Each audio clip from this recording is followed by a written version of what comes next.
आपने कॉल की थी? जी हाँ, मैंने आपको फोन किया था।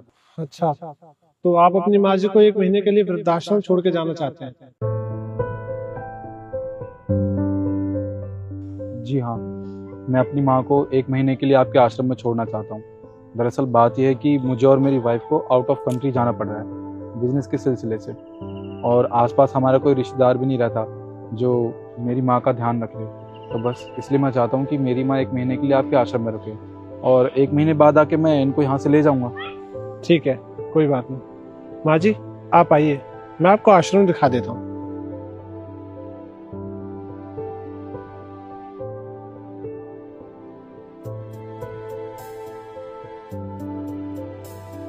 वो तुम्हारी माँ को संभाल लेंगे। दिखाने गए ना आश्रम, दिखा देंगे। अब चलो, हमें लेट हो रहा है। रुको,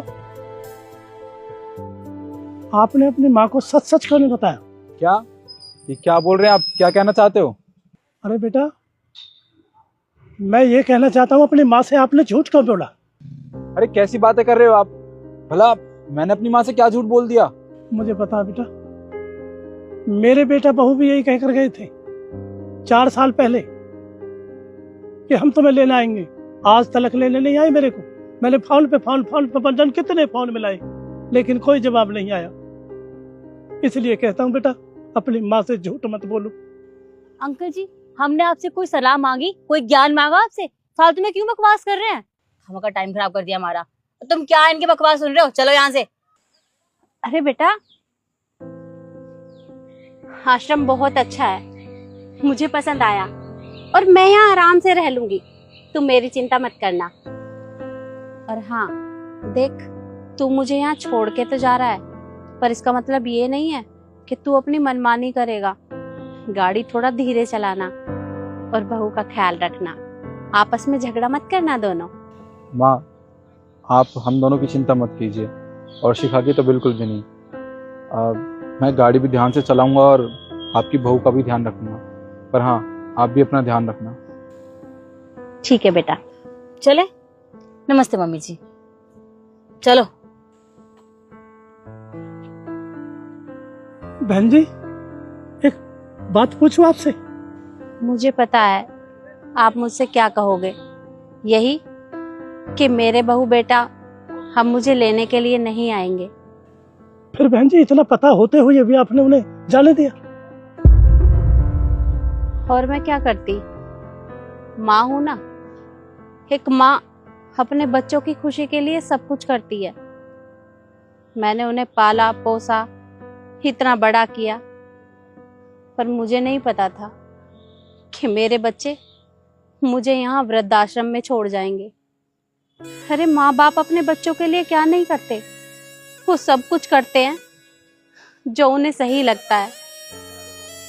मैंने भी अपने बच्चों के लिए सब कुछ किया, जैसे तैसे करके उन्हें पाल पोस कर इतना बड़ा किया, पर मुझे नहीं पता था कि मेरा बेटा मुझे इस उम्र में यहाँ छोड़ जाएगा।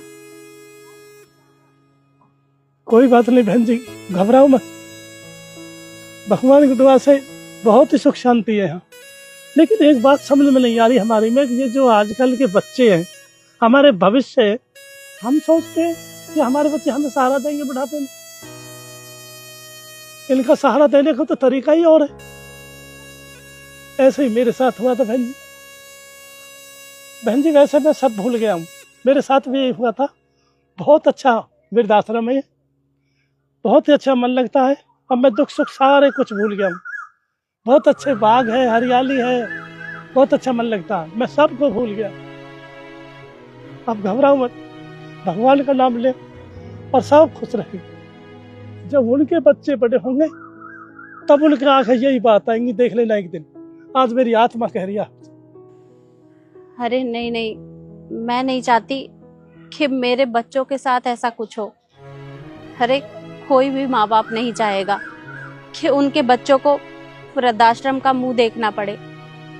हो सकता है हमारी परवरिश में ही कोई कमी रह गई हो, और वैसे भी गलती ना हम ही लोग करते हैं। हम बच्चों के प्यार में अंधे हो जाते हैं और बिना कुछ सोचे समझे ही अपनी सारी जायदाद, अपनी प्रॉपर्टी बच्चों के नाम कर देते हैं। जिन बच्चों के बारे में हम ये सोचते हैं कि वो बुढ़ापे में हमारा सहारा बनेंगे, वो हमें इस उम्र में ऐसे अकेले छोड़कर चले जाते हैं। अरे मैंने बड़ी मुश्किलों से अपने बच्चों को पाला था और सिर्फ इकलौता बेटा है मेरा, उसके सिवा मेरे पास और कोई नहीं है। मैंने कभी नहीं सोचा था, सिर्फ आज तक सुना था कि माँ बाप की प्रॉपर्टी अपने नाम करवाकर बच्चे उन्हें घर से बाहर निकाल देते हैं। आज मेरे बच्चे ने भी मेरे साथ यही सब किया। मैंने कभी नहीं सोचा था कि वो अपनी माँ को दर दर की ठोकरें खाने पर मजबूर कर देगा। मैंने अपनी जिंदगी में कभी नहीं सोचा था कि मैं यहाँ वृद्धाश्रम में आकर रहूंगी। पर क्या करूं, एक पूत कपूत हो सकता है, पर माँ कभी को माता नहीं होती। मैं आज भी अपने बच्चों के लिए बस यही दुआ करूंगी कि मेरे बच्चे जहां भी रहें हमेशा खुश रहें, उन्हें कभी भी किसी भी तकलीफ का सामना न करना पड़े। ठीक कह रही हो बहन जी, आप नहीं बोल रही, एक माँ की ममता बोल रही है, पर वो तो नहीं जानते इस बात को। अब हम कर भी क्या सकते। तुमने देखा वो बुढ़ा कितनी बकवास कर रहा था कि तुम बहुत गलत कर रहे हो, मेरे बच्चे मुझे ऐसे छोड़ के चले गए थे, फालतू में ज्ञान दिए जा रहा था। उससे पूछा हमने कुछ, वो होता कौन है बकवास करने वाला? हाँ यार शिफा, तुम्हें हो क्या गया है? तुम चाहती थी ना कि माँ को हम वृद्धाश्रम में छोड़ दें, तो छोड़ दिया। अब क्यों चीख रही हो तुम, क्यों चिल्ला रही हो? चुपचाप घर चलो ना। मैं तो चली जाऊंगी घर, लेकिन तुम्हें एक बात बताऊं, तुम्हें अपनी माँ से ना झूठ नहीं बोलना चाहिए था। उन्हें बोल देती कि हम दोबारा उन्हें लेने नहीं आने वाले। अब खामखा अगले महीने फिर से फोन करेंगी, बेटा मुझे बहुत याद आ रही है, मुझे ले जाओ, मेरा मन नहीं लग रहा, तुमने मुझसे झूठ बोला, ये वो सो। दिमाग खराब कर देगी बुढ़िया हमारा। मुझसे नहीं बर्दाश्त होता ये सब अब, और दोबारा उसको लेने के बारे में ना सोचना भी मत, समझे तुम? अब चलो।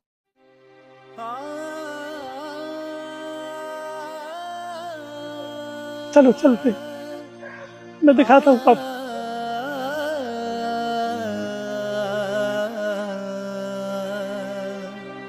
आ